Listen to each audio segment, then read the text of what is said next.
Good morning, I'm Brian Reagan. This is Tyler Kelly. And today we are in Matthew 4, 1 through 11, Tyler. Then Jesus was led up by the Spirit into the wilderness to be tempted by the devil. And when he had fasted 40 days and 40 nights, afterward he was hungry. Now when the tempter came to him, he said, If you are the Son of God, command that these stones become bread. But he answered and said, It is written, Man shall not live by bread alone, but by every word that proceeds from the mouth of God. And the devil took him up into the holy city, set him on the pinnacle of the temple, and said to him, If you are the Son of God, throw yourself down, for it is written, He shall give his angels charge over you, and in their hands they shall bear you up, lest you dash your foot against a stone. Jesus said to him, It is written again, You shall not tempt the Lord your God. Again the devil took him up on an exceedingly high mountain, and showed him all the kingdoms of the world and their glory. And he said to him, All these things I will give you if you fall down and worship me.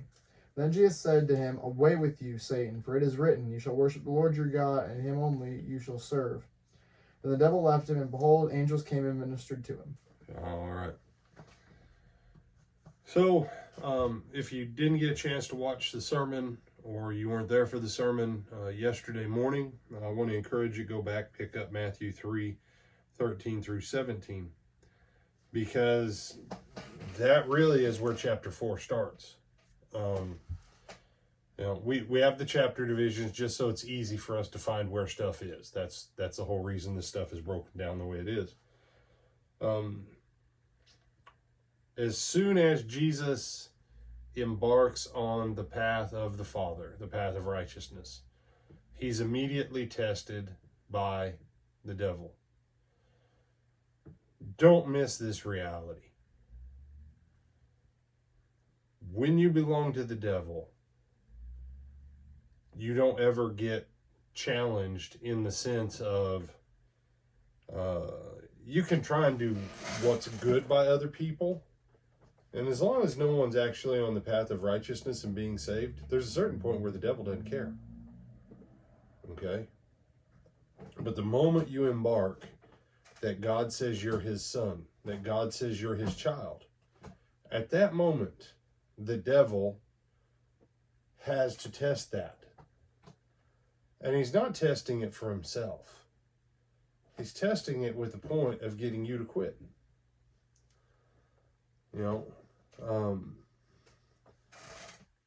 Every other branch of the military, when you go to boot camp, Tyler, they may use the word recruit, but a lot of them, they start saying soldier, sailor, airman, whatever, the day you get there. It's not until you actually earn your right to your Eagle Globe and Anchor that they'll call you Marine. And you've been there for almost 3 months. You said, what happens if you get kicked out before then? Well, you were never one of us. That 90 days, roughly, is to test. Do you really want to be one of this? That's what the point is.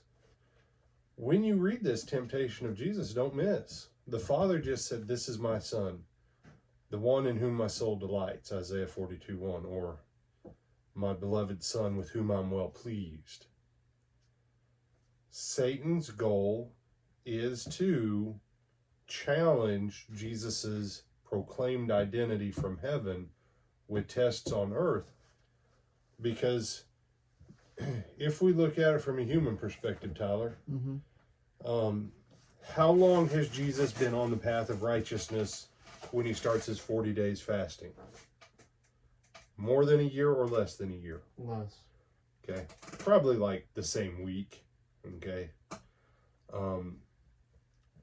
I always figure there's like 2 days, because the first day, John 1 makes it clear, he's seeing Jesus, the next day after his baptism, behold the Lamb of God who takes away the sin of the world.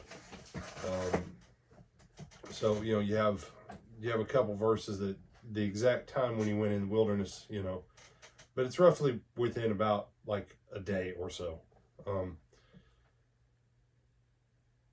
Jesus's whole identity has been tied to things to things physical prior to this point. This is the best time for the devil to attack his identity. He said, but Jesus knew he was God's son. But is he going to behave like a son of God? Is he going to behave like a king? Is he going to behave like all the prophecies? Until he's anointed towards his kingship, Jesus isn't a threat. But the moment he's anointed, now you got to test. Do you really want this king thing? And do you really want it the way that the Father is making you get it? When you're looking at the temptations of Jesus, stop seeing it through the eyes of your tiny little world and see it on the scale